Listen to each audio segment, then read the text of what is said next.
Un grand nombre d'entre vous se posent la question de la différence qu'il peut y avoir entre un compte local et un compte Microsoft, mais également comment êtes-vous connecté actuellement sur votre Windows.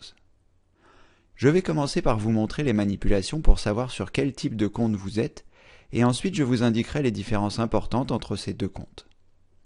En premier lieu, cliquez sur le menu Démarrer, puis choisissez Paramètres. Localisez Compte et cliquez dessus. Cliquez sur Adresse de messagerie et compte. Si vous êtes connecté avec un compte Microsoft, une adresse email apparaît en dessous de votre nom. S'il n'y a pas d'adresse email, mais qu'il y est indiqué compte local, alors vous êtes sur un compte local.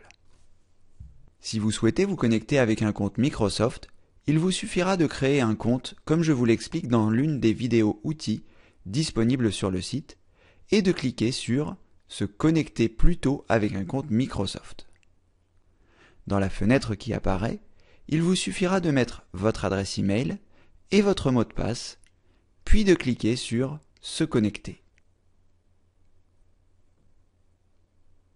Il est possible dans certains cas que l'on vous demande à nouveau votre mot de passe. Dans ce cas, saisissez celui-ci, puis cliquez sur « Suivant ». Si cela ne fonctionne pas, cliquez simplement sur « Suivant ». Nous arrivons ensuite dans une fenêtre de configuration d'un code confidentiel.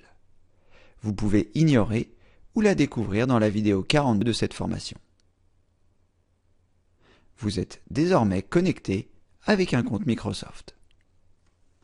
Si vous souhaitez repasser sur un compte local, il vous suffira de choisir « Se connecter plutôt avec un compte local ».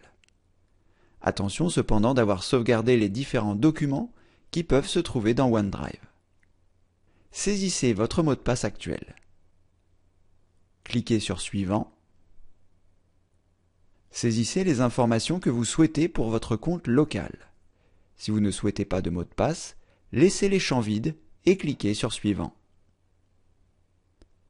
Dans la fenêtre qui apparaît, cliquez sur « Se déconnecter » et « Terminer ».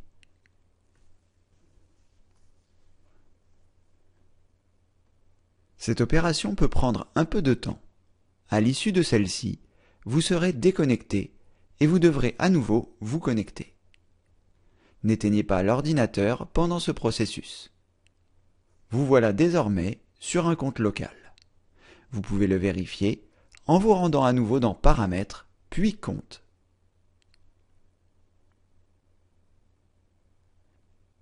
Voici les principales différences entre un compte local et un compte Microsoft. Lorsque vous êtes connecté en compte local, ce que vous devez savoir. Posséder un compte local, c'est gratuit. Vous n'êtes pas obligé d'avoir de mot de passe.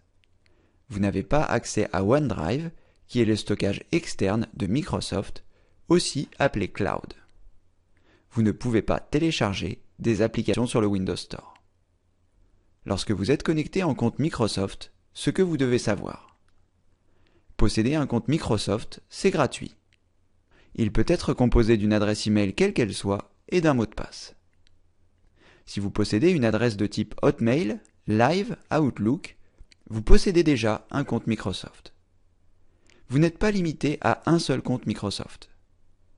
Vous avez accès à OneDrive, qui est le cloud de Microsoft.